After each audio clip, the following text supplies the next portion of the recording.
It's been said before that the world would be a happier place if dating were more like video games. This is I Don't Even Own a Television, New Game Plus, the geek's guide to love, sex, and dating. There are books that are good, there are books that are bad. There's some books so fucking awful you wish you never had read them at all, 'cause a novel can ruin your life. Hey buddy, I don't even own a television. Welcome to I Don't Even Own a Television, a podcast about bad books. I am J.W. Friedman. And I'm Chris Collision, and we have a turbo special guest this episode. That's true, it is Rachel Millman. Hi guys, thanks for having me. No problem. Thank you for being on the show. We needed your expertise here because we're about to delve into New Game Plus. What's the whole title? A Geek's Guide to Love and Sex and Dating, I'm pretty sure is what it's called. So, Rachel, I just called you a geek. What's up? I mean, I've had worse said to me, so I'll handle it just fine. Okay, so as a prerequisite to anybody listening to this podcast, there's nothing wrong with being geek. There's nothing wrong with geek culture. It controls the mainstream, blah, blah, blah. I mean, the only things wrong with geek culture is, number one, there's no such thing, and number two, whatever's controlling the mainstream is doing a super bad job. Oh my gosh, we're so iconoclastic already. Let's get some hate mail going. I honestly, the only thing I would add to that with geek culture is that it's in the mainstream and it absolutely is like the top grossing thing, and like it's prevalent in all of our like mainstream media. Yeah. And that's okay, but geeks still have a fucking persecution complex, which is really, really annoying. Yeah, no, I mean, it's been written about so many times, but it is kind of interesting that, like, people still think, like, comic books are a niche interest or something. It's saving the print industry right now. How dare you people condescend to me simply because I'm wearing Spock underoos? Oh, my goodness. That's a deep pull. We should talk about this book, I guess. Let's go ahead and we've got a little plot in 60 seconds segment, so here is a song. Nobody knows if you finish or not. You've got 60 seconds to give them a plot. Plot in 60 seconds. All right, so plot in 60 seconds is a 60-second time frame in which to summarize the plot. I believe Collision is up to bat this week. I think so. All right, let's do it. Go. Bullet point. A dating guide for big fans of Ready Player One. So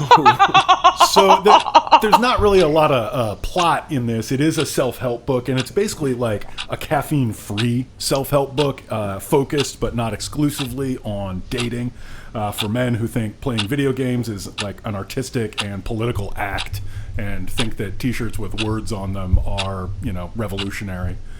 Everything gets explained in terms of these like lowest common denominator quasi-nerd media. It's all James Bond, Avengers movies, and Star Wars. The advice is all along the lines of, hey, wash your face, wash your body, wear clothes that fit. Please floss. Yeah. Clean your bathroom, attend to smells you notice, and always be willing to apologize if you do something wrong. And this is 350 pages long because of repetition. Oh, man. Buzzer beater. Nice. As you can tell, I didn't have a lot prepared, but this one, oh man, this is a really painful 350 pages, and I'm not just saying that because I don't like geeks and am not dating. No, I mean, you kind of hit upon a really good point there, which is that like the demographic he's trying to appeal to is like real, like deep level, I don't leave the house and like sorry to offend, I love trains nerd. And he That is true. We like to be called foamers. Lightly, but like he isn't going deep enough with the references at all. Yeah, I mean it's the same thing as that kind of cropped up throughout Ready Player One, where it's the whole idea that is like it's a constant pull from references, so you feel like part of a tribe. But then all of the stuff here is like things that are like very, very common that everyone's familiar with. Like, hey, did you know Yoda puts words in a strange order? What? I know. Joseph Let's- Gordon-Levitt is tiny. Like, okay. Yeah. We know. Man, and I just do want to mention that a lot of this book also kind of functions as a list of superheroes that the author apparently wants to fuck. So- Oh, man. Yeah, this one is definitely big on the, wow, this guy really wants to fuck blank. I Thor. Think Thor, Yeah, number one. he really wants to fuck. He was really into Brad Pitt early on. Tom Cruise gets name checked more than almost anybody else. Tom Cruise gets his- Idris Elba, or as I like to think of him, the one black guy, Dr. Nerdlove, has heard of. That's right, the guy who wrote this book-like object publishes under the name Dr. Nerdlove. To be fair, he publishes it under Thought Catalog Books. Oh, yeah. We haven't even talked about Thought Catalog Books. What is Thought Catalog Books? Listen, I haven't put a book out, so I can only talk so much shit, but, like, Thought Catalog Books, like, really, like precedes your words before anything else. Like, Yeah. Let's set the stage. Can you give us a pure blast of what you think of Thought Catalog, the non-book, just the website? Oh, I'll go first. Cool articles that say things like 20 ways to prove you're not a hipster. Or like the New York dating scene. The New York dating scene as seen through the eyes of a jazz fanatic. Yeah. Or, I don't know, I feel like almost all of them could be titled, I'm 24 and I'm so much wiser than I used to be. yeah, Ooh, you beat yeah. me to it. 23 unique things about being 23 that everyone can relate to. Yeah, totally. Hey, let's slow your roll there, because that's both the best Flaming Lips song and arguably the best Taylor Swift song. I mean, I think it's safe to categorize the website as like a particular kind of clickbait that doesn't rely so much on like nostalgia and things like that as much as self-identification. Like, you're gonna click this because you know it's about people like you. Yeah, it's really, really honed. I would say that's completely accurate. It's really honed in on like self-identification, whereas Medium is like if that were about mental health and politics. Yeah. So they put out this book, which is, I guess, he's written a long-running column for them, and this is kind of a compendium of a lot of those articles, but massaged ever so slightly into book form. Yeah, I think it started off as like a podcast thing. I remember in the intro where he was talking about people calling in earnestly for help, and I don't think this guy is evil. No, not at all. I think actually, yeah, I think he's really well-meaning in a lot of ways, in that like it does seem like he's trying to get people away from this very like toxic pickup artist kind of approach to, you know, communication and stuff. But it's almost like the alternative that he offers is just as facile and like it's a little less mean through pickup artistry, and he thinks he's let all of it go, but he doesn't realize that it's like dictating every single one of his moves. Like, he says throughout the book that he believes women are people, but he doesn't like fully get it. Like, he's trying. He's like, yeah. He doesn't get it close. Like, because time after time there'll be a sentence like, you blew your shot. She's decided she's uninterested, and the premise is she's uninterested because of something you did. It's never she's uninterested because she's a person and an agent and someone who can make decisions. Exactly. Like, he tries to say like there's maybe like a couple bits where, like, to his credit, he tries to like give like the all-encompassing royal we woman agency, but he doesn't quite hit the mark. But like, to his credit, he really tries to like convince people who might be like verging on like red pill type pickup artistry, like, this is not the way. Like, he really wants to do well. I don't think he's an evil guy. I don't necessarily disagree, but again, let's look at the caliber of advice that's being given. Oh, true. And I'm just saying that the bar is low here. Yeah, so like, maybe road he's to well-meaning, hell. but I don't feel super great about what's going to happen once his voice is out there and once people are hearing it. Yeah, he's like You know? the Dr. Bunsen honeydew of like dating advice. Like, like he didn't mean. No, let's not make fun of the way the guy looks. No. Like, he's just like, how Dr. Bunsen Honeydew always shows up and he's supposed to, like, fly Gonzo to space, but the cannon just explodes instead. But Gonzo loves it anyway, so, like, it works out. Yeah. No, he's not evil. He's just bumbling. Yeah. And I think Yeah. that applies really well here, too. Yeah, it's just a very narrow, the word that kept coming to mind as I was reading it was just impoverished worldview. Well, there's a problem with all of these. There's a problem with all of these types of, I think, dating manuals aimed towards men, especially. I feel like want to present this kind of stuff like it's a science all the time. Like it's he even pays lip service to it in the book. He's like, you could think of it as like a role-playing game where you're trying to level up your skills and stuff like, and that's obviously not how real people interact with each other. And I feel like it's a recipe for failure if you're going to a bar like, well, I may not get some phone numbers, but I'm going to level up my charisma by talking to as many ladies as possible, Oh my God. Yeah, and okay. like it's unintentionally training people into thinking like dating is like the 7 steps of like doing an experiment. You can't approach dating like it's an experiment because then you're just a monster. Yeah, no, that's actually what sociopaths do. So that's a problem for sure. Yeah, it's really hard because, like, I don't know. We've all accidentally dated people who don't fully think like that, but like sometimes do, and it's just kind of like, oh no, this isn't how this works. Yeah.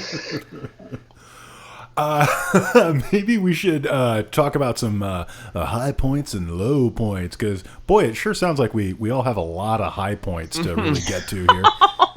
I've got, man, you're being really mean about this book right now. I have a high point. It's this guy really wants to fuck Thor.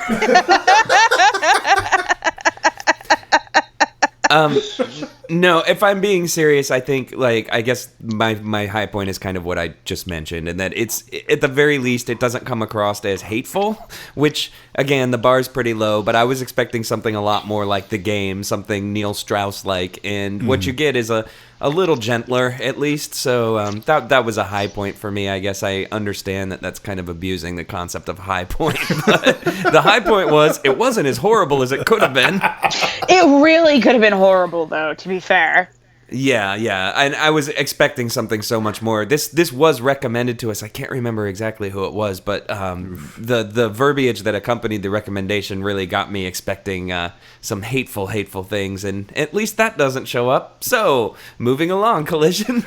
Yeah, I think, like, the high point for me was something I would probably call failed joke Schadenfreude.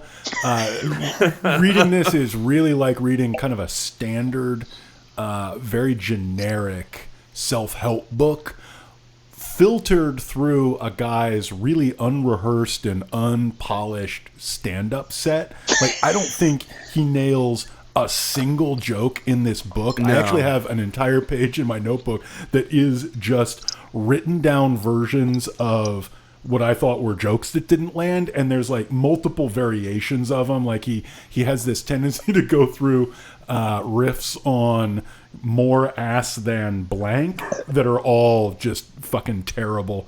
There's an alchemical formula that leads to getting more ass than a man in a car chase who plows through an ass cart and crashes through a plate ass window. And damn, it's not even like. Anyway, but I took a lot of pleasure in writing those down and giggling at them, but not in the way he wanted. One of the chapters in this book ends with him saying, "Surely you'll think, etc., and then in a paragraph on its own, "And don't call me Shirley." I think that was actually a footnote. Oh, it was a footnote, wasn't it? I think he made a footnote joke. Well, hey, it's David Foster Wallace over here getting wild. He did David a lot Foster of footnote jokes in this, too. Oh yeah. All right. Yeah, my Rachel, high do you have point. a high point? Yeah. I would say that there were 2 high points for me. One, I have to say the chapter. It was because I'm sure you noticed this, that he gives like really terrible advice for like 3 pages, and then it's a paragraph of "but you shouldn't do that." I have to give him genuine and thankful credit for really trying to explain to like the hapless type of nerd that might be reading this that like there is a reason women have real fears when they're going out. You can't get mad at them for that. And like he really, I think he did a very, very good job at making it clear, because he scares the reader a little bit, and they should be. And I would have to say the other high point for me was where he talks about how you have to learn to handle rejection. Yeah. That's pretty rare in these sort of things, too. I have to give him credit for that, because he doesn't leave you just being like, all right, fuck stud, put on your hat and go drain him. Like, he's just like, this is going to be hard. You do have to try. Right. You do have to, like, learn how to handle this, and you might as well get it over with sooner rather than later, so you know how to deal. And, like, good advice. Solid advice. That's solid genderless advice. Yeah. Again, it would have been maybe a few percent better if it were something like, you don't know this independent person, perhaps they are not merely available or not available for you sexually for true. a whole host of possible reasons. Yeah. But yeah, no, at least he, admits not every rejection is a referendum on the person. That could have been worse. And I actually just wanted to jump in here because this is something that I actually like too, is even though he uses the term that I hate, the friend zone, he does like get into some pretty cool descriptions about how like when you're acting that way, you're not really being anyone's friend. Right. And he kind of gets into something that I've always like referred to with my friends as the sexual vending machine theory, which is like, if I keep putting friendship and niceness into the slot, eventually sex will come out. And like, that doesn't happen, and that's such a common myth, I think, that, like, a lot of dudes, like, I know when I was a teenager, I fell into this trap a lot, too, like, a lot of, like, fucking shy, kind of awkward dudes need to hear this advice, so it was cool to see that in there, just, like, there's a difference between being a friend with someone and being a, like, a manipulative bastard who's just trying to like trick someone into friendship for sex, Yeah, and I think that's honestly an important message for like younger girls, especially like 19 and under, to hear, because that's like the prime age for when you think like, oh, well, I'll be a caretaker, and when he finishes pledging the frat, we can be together, sort of thing. Not to assign it to like complete stereotypes, but like that is an important message for girls to hear too. Like, no, go after your own thing and go after it with the intent that you want. Unfortunately, nobody but teenage boys will ever read this book. Well, barring present company, I guess. Yeah. Oh my God. I was actually caught reading this book in public, and it was turbo embarrassing. I've never wanted to slink out of a coffee shop more than I wanted to. Oh, you were in a coffee shop? Oh, Yeah. man. At least on, like, the train here in New York, you can just, like, I'm going to switch cars or whatever. Yeah.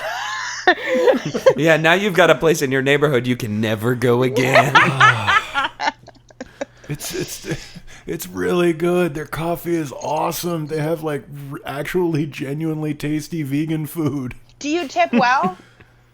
I do, and luckily it wasn't So somebody it doesn't who worked matter, there. you know? Yeah, it was a fellow patron, Oh, you're fine. but man, was I bathed in his disdain. Really? And, like, you can't excuse it either by being like, it's for a podcast, because that just makes it worse. I wasn't even gonna try. Yeah. And then they'll be like, you mean like cereal? Yeah. You know? No. Actually- It's for a podcast. It's cool. I paid money for this ironically. Oh boy. So we haven't even done low points, which is kind of hilarious. Spoiler, it's the episode. Oh, no. One of my huge low points to this is just that, like, while there is like a lot of well-intentioned advice, like we mentioned. A lot of the advice kind of almost gives me weird Scientology vibes. To the point where if you follow a lot of this stuff, you're gonna come off like a straight up weirdo. Like there's a part where he says, like, talking about listening skills, and he says, you want to give simple signs that you're listening. Yeah, interesting. And like, I dare any listener out there to start using interesting as a casual cue in normal conversation without immediately having everyone you know think you're a supervillain. Yeah, it's so much farther than that too, because that's kind of my low point. Is so much of this book is explicitly a conversation manual, and this guy sucks at conversation. He tells you to match people's body language, which is, that's common advice, but the way he describes it is so off base, where he's literally like talking about an improv game almost, where he's like, if they lean forward, lean forward. If they scratch their face, scratch your face. This causes a connection. Or, as Luda might say, when I move, you move. Dope. If your book doesn't have better advice than a second-tier Ludacris hit, your book might not be very good. There are no second-tier Ludacris hits, my friend. Rachel, do you have a low point? Top tier. I'm with Jay on that one. Like, absolutely. I love Luda. We all love Luda. I apologize. It's okay, for mischaracterizing a good Luda song. It's all right. Life's a bitch. It's why I named my daughter Karma.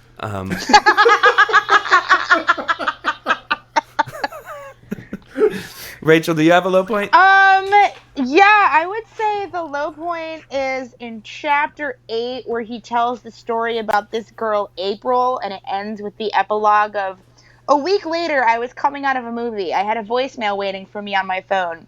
Hey, this is April. Reverse Cowgirl? I was wondering if you were doing anything this weekend. We ended up dating for 4 months. Like, that's so gross.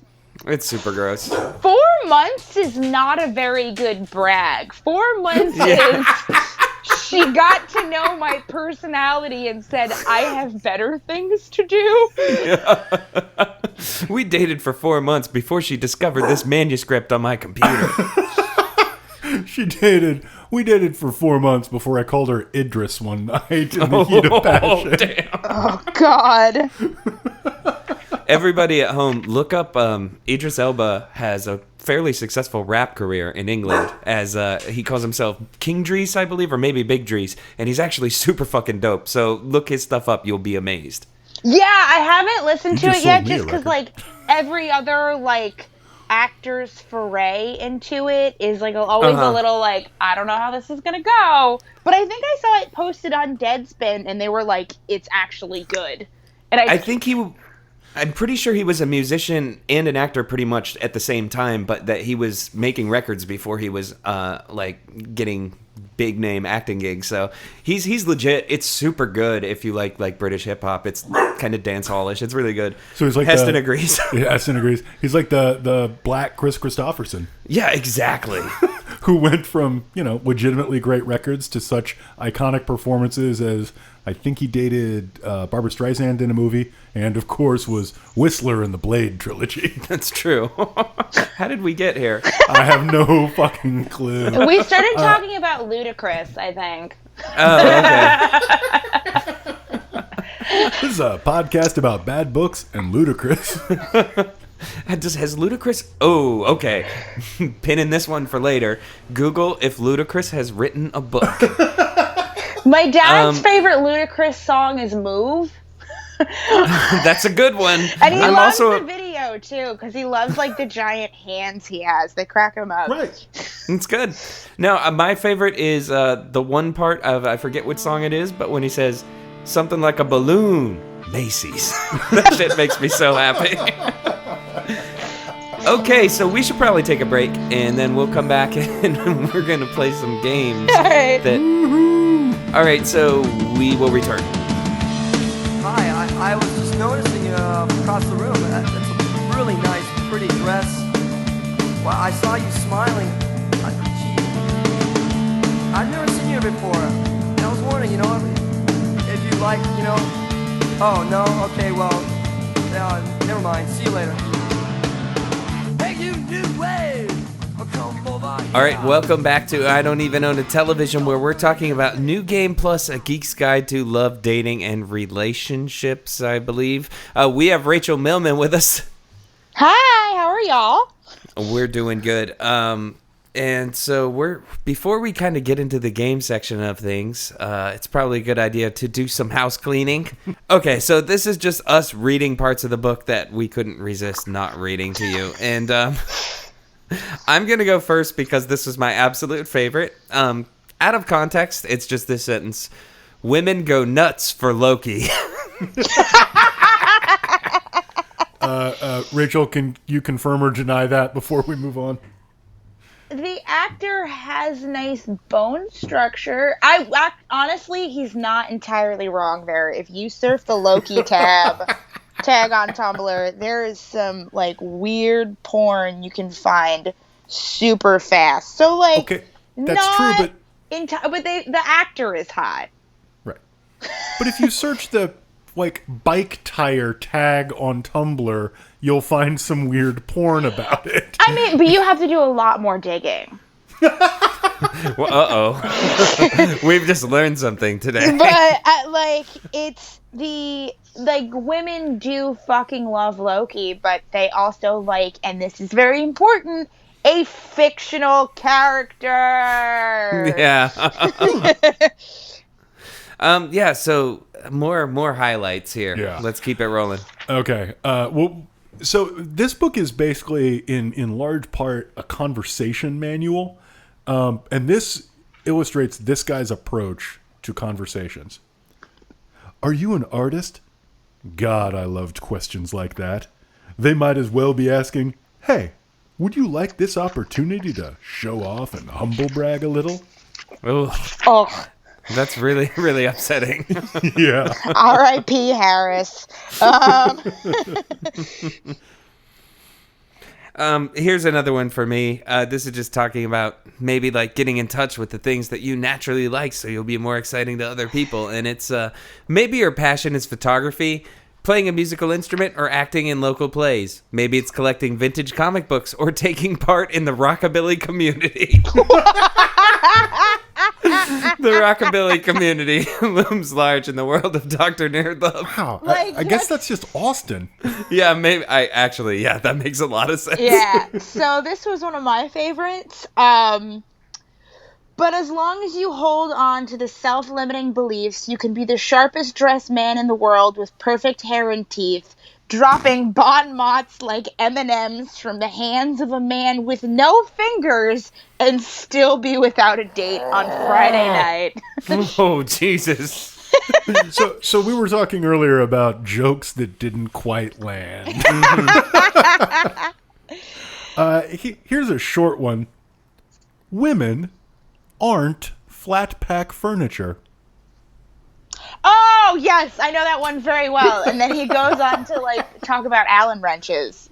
Yeah, like, you can't assemble a woman that you bought at IKEA, but just completely out of that context, women are not flat pack furniture. To tack on to your women go nuts for Loki thing, I really liked his footnote about Loki later, which is 5. However, he does get cool points for working muling Quim into a sentence without sounding like a pretentious ass.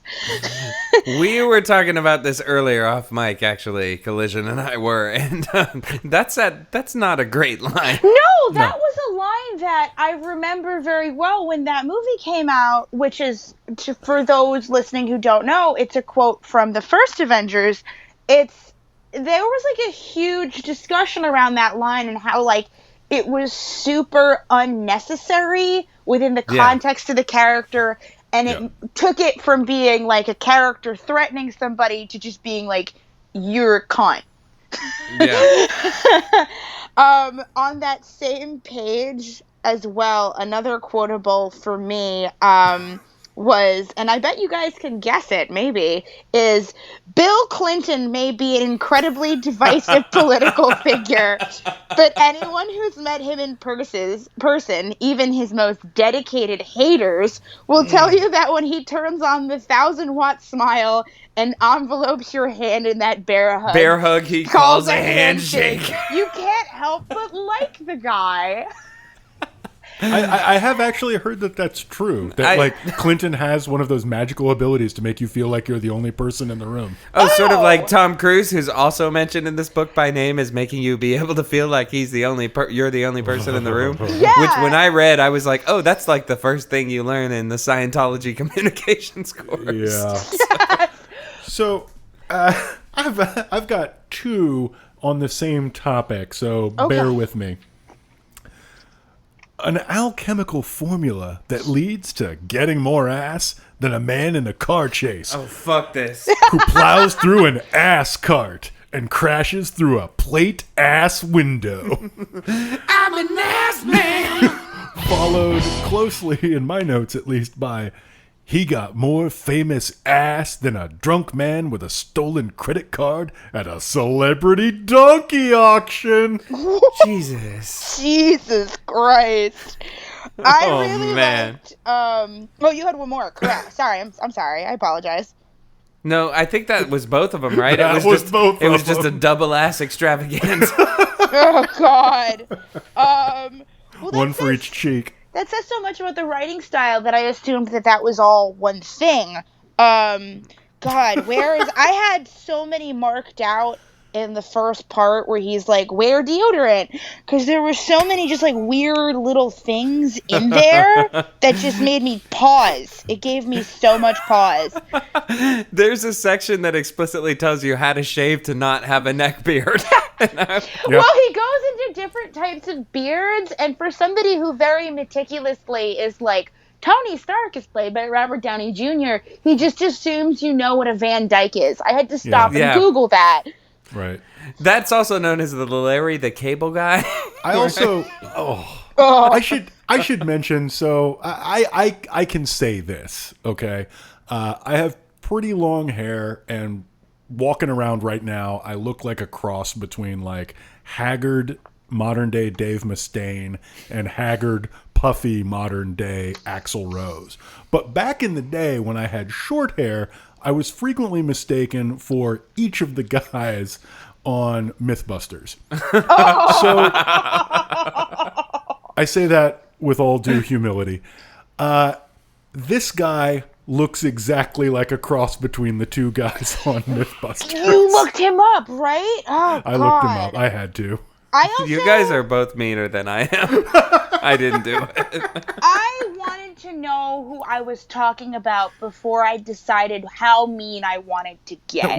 We needed to know. Yeah, I also really liked in Find Your Celebrity Patronesses subheader. It's Patronus. So you're Patronus, you're correct. On the one hand, you have Ernest Hemingway and that very classically masculine presence. On the other, you have Allen Ginsberg with his wild hair and counterculture affectations. This guy doesn't know who Allen Ginsberg was or what he was about, which was not at all. Which was primarily boy fucking.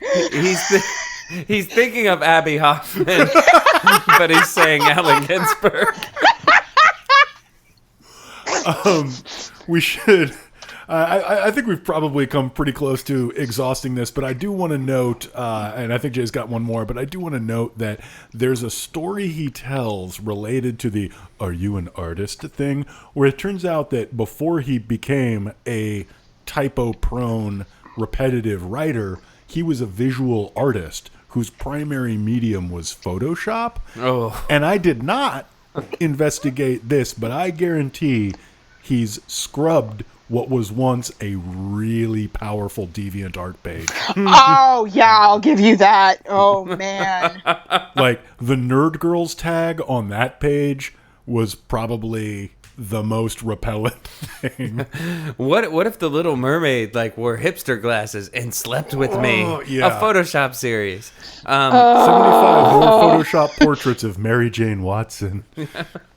Anyway, my last thing that jumped out at me was just on his tips of how to be adventurous and cut a striking figure on your dates.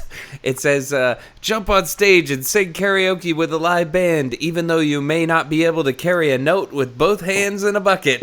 And That's not how that phrase works. no, please don't actually do this.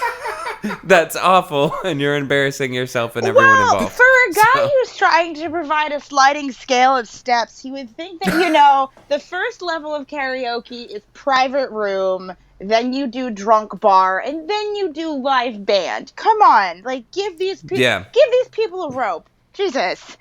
Holy, wait a sec. Let's pause, because it sounds to me like we've got just enough material for our own little thought catalog press book. I do How take karaoke works. I take karaoke pretty seriously, and I do it a lot. But like, I take it seriously in that I don't take it seriously. It's karaoke. That's the point. Yeah, if you're engaging in high stakes karaoke where you're trying to impress the love of your life, there's a problem. So. Oh God, you're singing. It's the "It Had to Be You" scene from A League of Their Own. Oh, wow. But fundamentally, as someone who literally cannot sing, if the chances of me making romantic progress hinge on karaoke, that's basically the hell scenario for me. Well, I also loved how that one of his amazing first date suggestions was go to an improv show. Oh, God. Yeah, so anyway, speaking of improv, it's time for us to play some games. Yeah! So I'm going to toss the invisible ball across the room, and we're going to do some dramatic readings. Here's a song. Dramatic readings. We're gonna make it sound important. Dramatic readings. Yeah, I got some words for you. So, dramatic readings, we're going to read parts of this book to you that we've selected based on their deep impact that they've had on us and, the heady nature of the prose. So, would you like to go first, Collision? I'd love to go first. Let's set the expectation. One thing that's massively missing in this book is any sense that women are agents who make their own decisions. Yeah. Time after time, there's a sentence like, "You did something wrong and blew it," which completely removes any sense of decision-making on the other hand. However, your apartment does get basically a full chapter, which is almost infinitely more than women get in this book. So here's a little tip about how to make the most of your apartment, fellas. Wall scrolls everywhere. Movie posters are also... Oh, Jesus. Movie posters are also a great way to let your geek flag fly with some serious style. A James Bond poster thumbtacked to the wall isn't attractive. But that same poster, in Italian, in a simple frame, is art. You can also get geek and style points by collecting artist edition posters from art collectives like Nakatomi Plaza and Mondo Press. Just remember, a simple mat and frame turns almost any poster into a classy work of art. Similarly, you want to dial back the toys and action figures, keep some out, but treat them as display pieces. Some of the more complex Lego models can make excellent display pieces when positioned and mounted. The architecture collection looks especially snazzy when it's treated like an objet d'art instead of a toy. While you're at it, get an understated and simple display case for your CDs, Blu-rays, and video games. You want them organized and neat so that your date can browse through them with ease. And for God's sake, weed out the porn. Oh. I don't care how kinky or open-minded a woman may claim to be. Porn out in the open is going to be an instant turnoff. Anyway, this is the 21st goddamn century. You shouldn't be buying porn DVDs anymore. That's what YouPorn, RedTube, and a password-protected file marked tax statements 2001 to 2011 is for.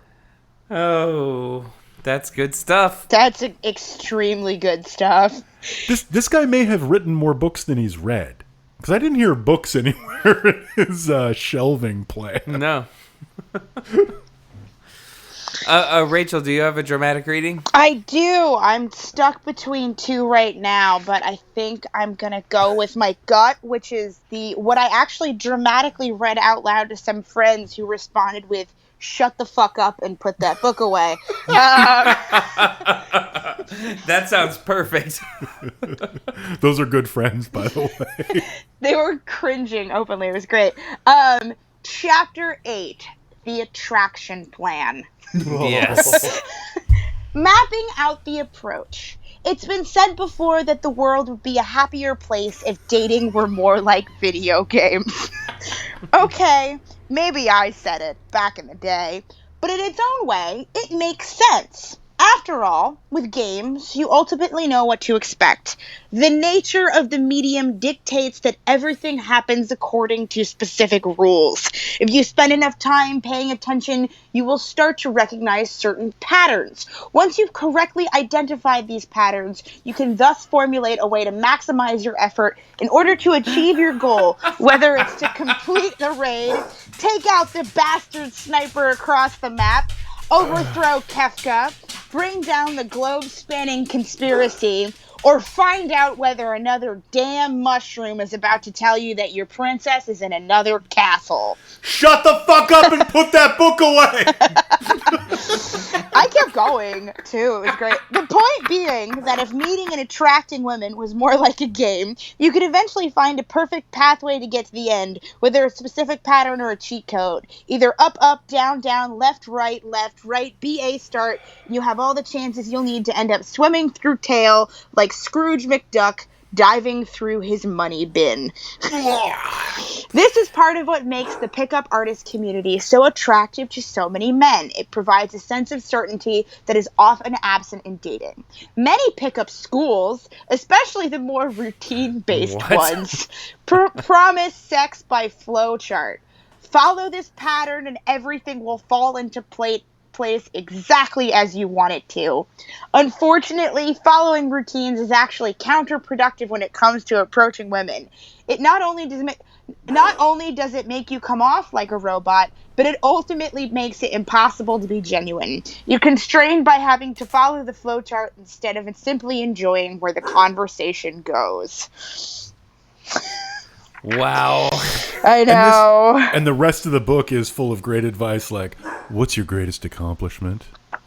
What's your passion? It's not at all a flowchart approach with memorized lines. Actually. I like puppies. Approaches. Your turn. That was the line that really got me in terms of like good lines to say to women, because if somebody said that to me, I would say fuck off and just walk away. I like puppies. Your turn. Yeah. Rachel. Balls in your court. Yeah. What are you into? You Rachel? like baby seals? Top that.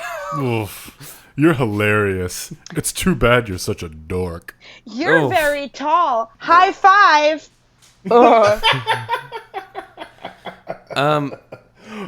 Do we need to maybe pause because of barking, but I believe Jay has the most dramatic reading of all. It is, but first I need to dramatically get the dog to stop barking, by which I mean I'm going to give him a hug. I'll be right back. Okay. Aww.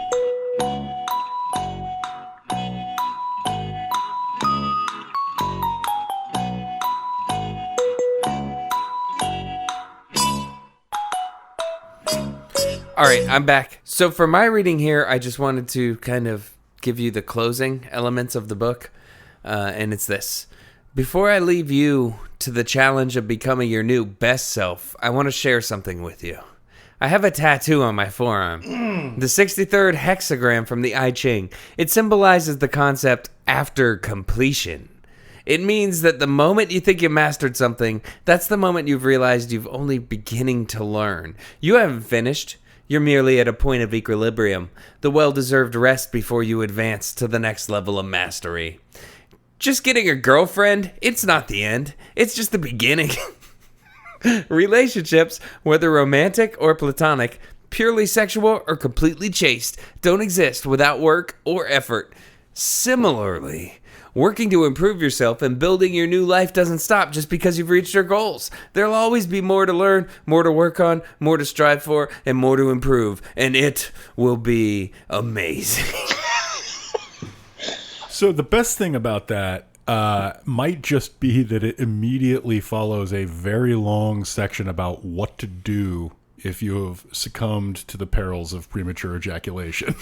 That puts it into a different perspective for sure. Yeah, like right before that, he talks about erectile dysfunction. And then the friend zone. After conclusion is not the end, people. AC, I think we have time for one more game here. So I wanted to do a What Would They Do? So here's a song. Sometimes the tensions are hard to define, and others the clear as day. So tell me, what would they do? Okay, so What Would They Do is a segment where we take characters from the book we've read and we try to place them into situations and tease out what they do.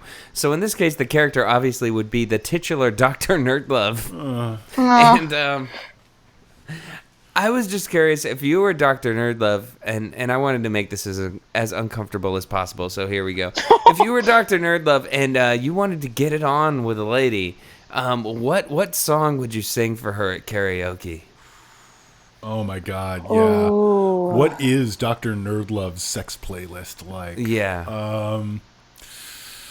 Rachel, I got to punt this to you because you're the karaoke expert.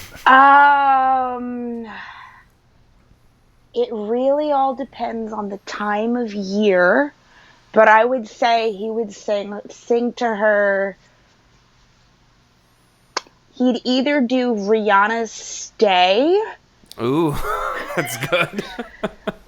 Or Telephone Line by ELO. Ooh, man. You are giving Dr. Nerdlove immense credit for his musical knowledge. I am 100% sure that Dr. Nerdlove's choice for what he would call panty-peeling karaoke. We all feel worse off after hearing that. I'm 100% sure that Dr. Nerdlove's choice for what he would call panty-peeling karaoke would be that one really good emo-inflected theme song to Naruto. Oh, God. And he'd have to bring his own CD in and be like, you guys played, it's track 3 on this, just trust me, it's good. Yep. You can look it up on YouTube. I have the link. It works. I say Rihanna's Stay because of that video of Vin Diesel singing it. Yeah. No, I think that's good. Which is genuinely one of my favorite things I've seen in my lifetime. I think for me, like, definitely, like, in my mind, it would be, I think it was Simply Red. I don't remember the group who did it, but the Breakfast Club song, Don't You Forget About Me. Oh, yeah. He would do Simple Tears Minds. for Fears, I think. Yeah. Simple Minds, that was it. It's not Simply Red. It was the wrong Simple. Simple Minds, yeah. I just feel like there would be a lot of, like, important feeling hand gestures and whatnot, some interpretive dance, and that would definitely, who wouldn't be impressed by that? Or he would do Lana Del Rey's video games, maybe, as like a projection of their relationship. Ooh. I have long said that I think I could do a really good version of that, except I really can't sing, and everybody who's ever heard me say that has visibly flinched and started trying to talk me out of it. So I did that once at Private Room Karaoke, and I went real performative with it and laid down on the floor and did it from there. And it worked out really, really well. Say no more. Do we have time for a very quick what is your fave? Yeah, definitely. Okay. Here's a song. Hey everyone, it's Jay. You may remember on our last episode, we paid lip service to a listener submission of a heavy metal version of the What Is Your Fave song, and then I did a piss poor job editing the show and did not include it. So, please enjoy, by Tom Hubbard Green, What Is Your Fave heavy metal version.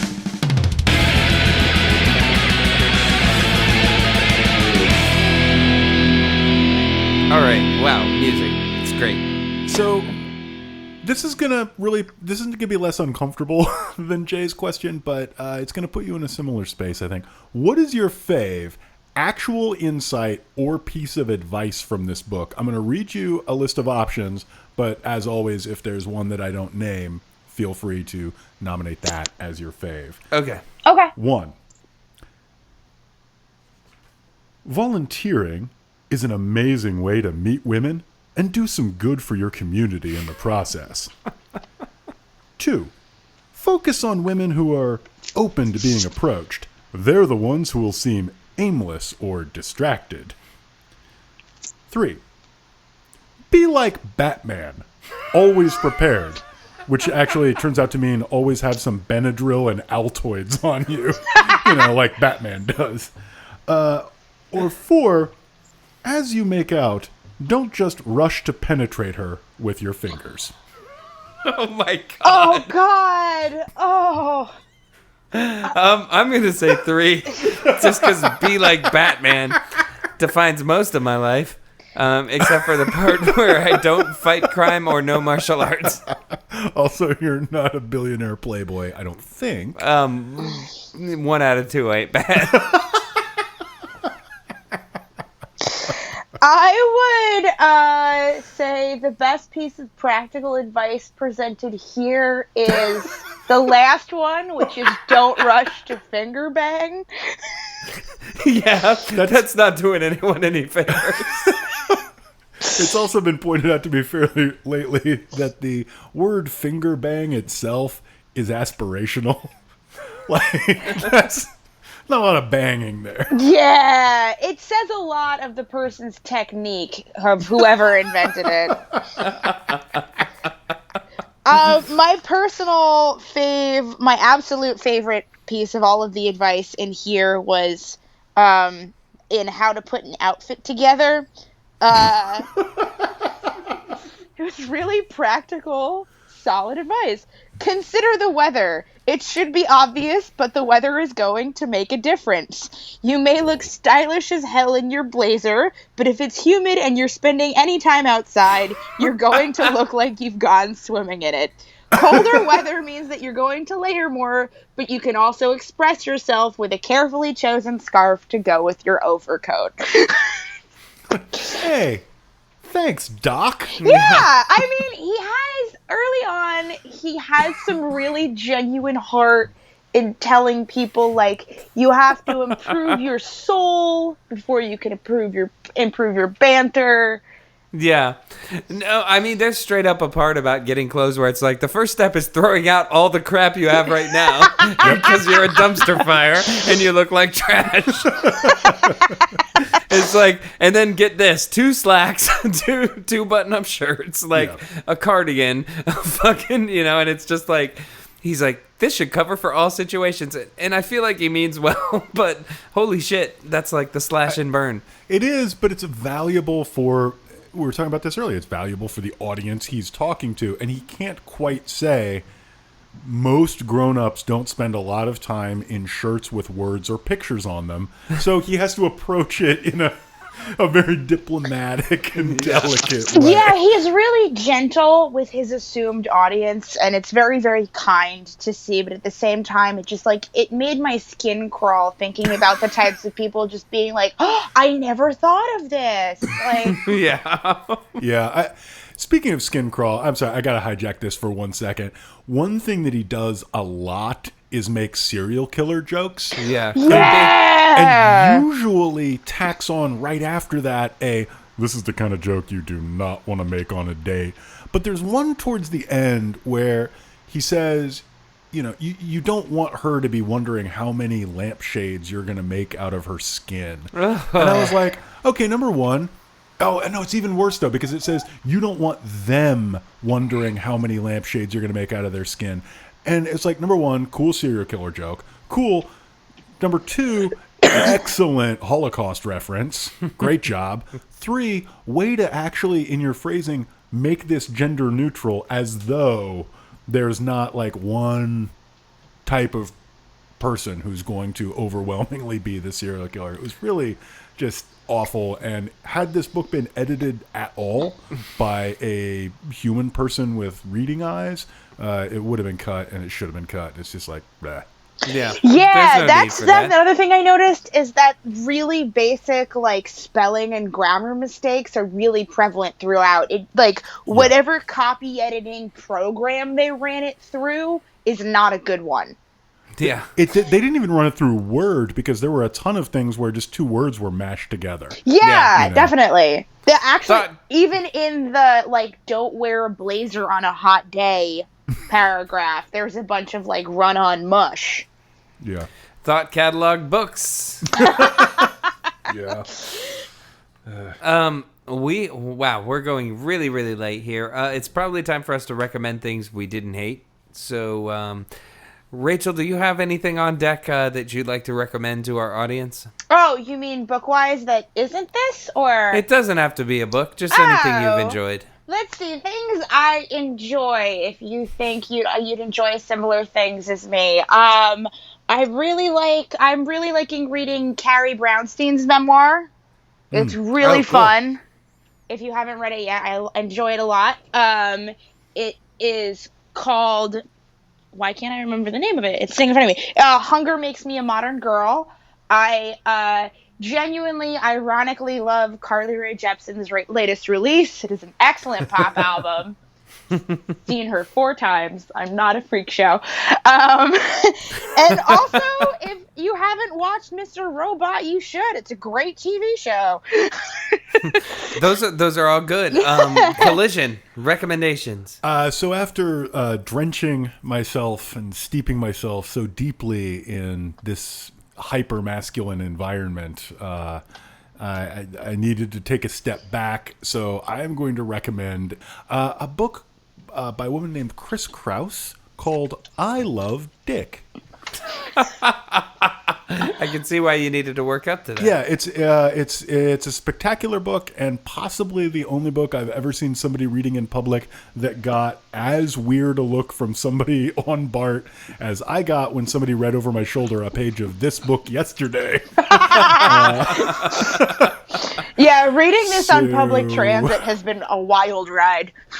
Yeah. Don't do it. You don't want the judgment of others on this. Jay, what would you recommend? Just kind of keeping in the nerd theme of things. I reread recently something I really enjoyed as a kid, and I feel like I didn't understand totally the first time around, and it's the dorkiest thing in the world, but it's a book by Clive Barker called The Great and Secret Show, which is it's very much a Clive Barker book, kind of in the Stephen King vein of like weird horror fantasy, but there are some really emotionally resonant moments in it that just didn't connect to me as a kid, and I enjoyed reading it again as an adult. So I will say, just going into it with just a huge caveat, this is genre fiction from the 90s at its most genre fiction-y, so expect a lot of body horror and dumb shit like that, but it's also awesome. And yeah, there's some ideas that I really liked in it, so that's my recommendation. Very cool. Cool. Yeah, so Rachel, thank you so much for being on the show. Dude, thank you guys so much for having me. It's always a good time.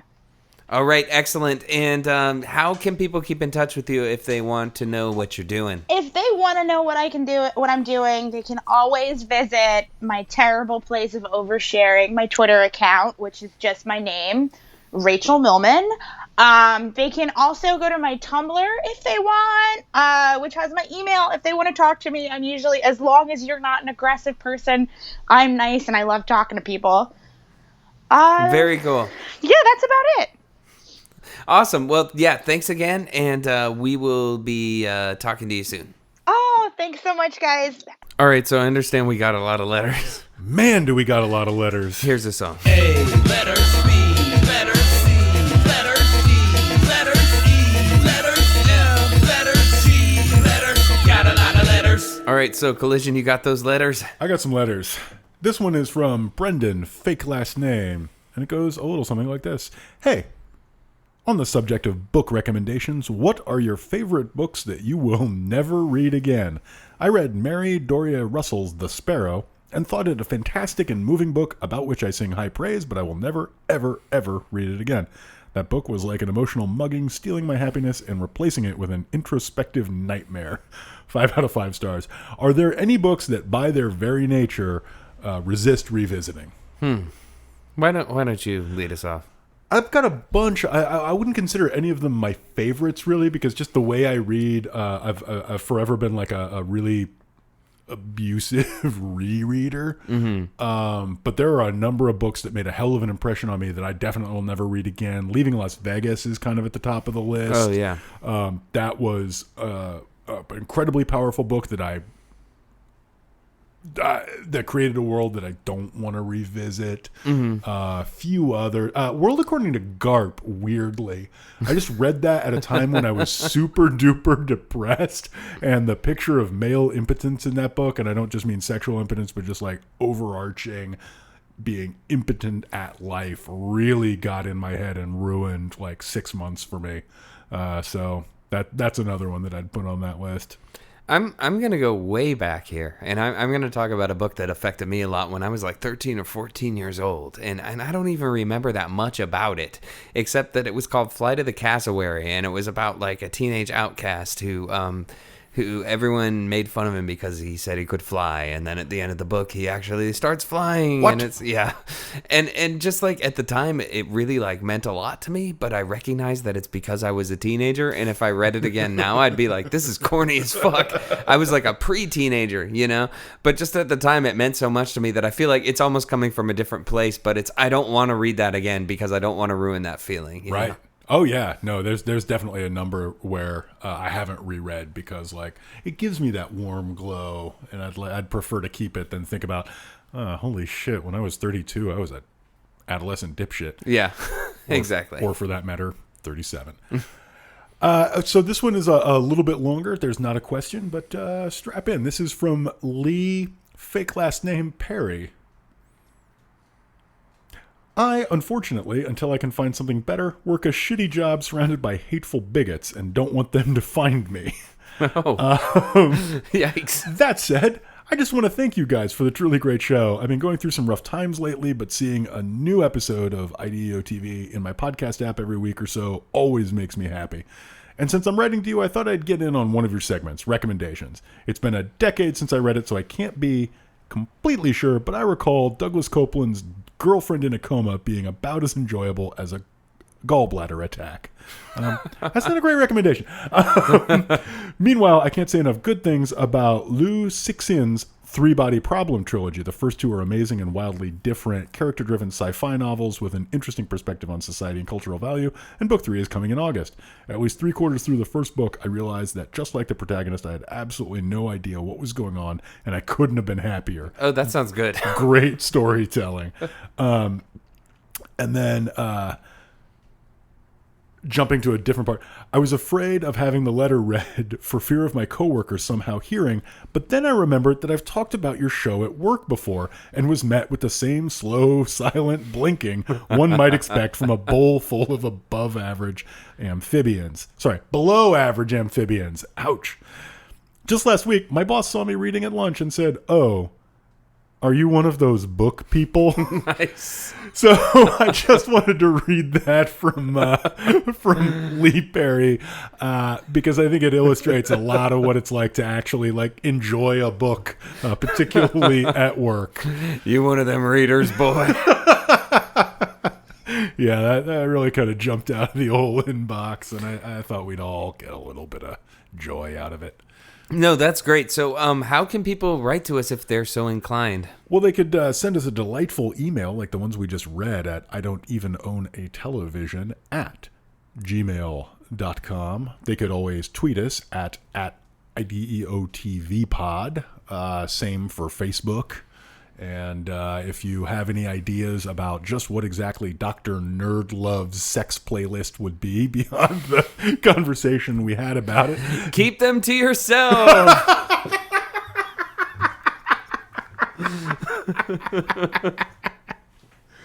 Strong chance that there's a significant amount of Smash Mouth in that playlist. Oh, man. Anywho, those are some easy ways to get a hold of us. Jay, in the meantime, what should people keep doing? They should probably keep reading crap. Ride the crab. All right. 1 2 1 2 2 3. I'm the MC called Ice-T. That's DJ Evil E. Word. Islam creates the beat. Dope beat. You girls look so sexy. I wish y'all were up here with me. You know that. You drive me crazy with them big old butts. Girls, let's get butt naked and fuck tonight. I'm trying to make this real clear, dear. Tell 'em, Ice. I've no time to whisper in your ear. No time for that. No time to remove your fears. I just wanna get near. Near close, you know what I'm saying? Get butt naked and roll around. Move our bodies like up and down. Yeah. Do that stuff that your mama calls smut, girls. Let's get butt naked and fuck. Come on. You know you want.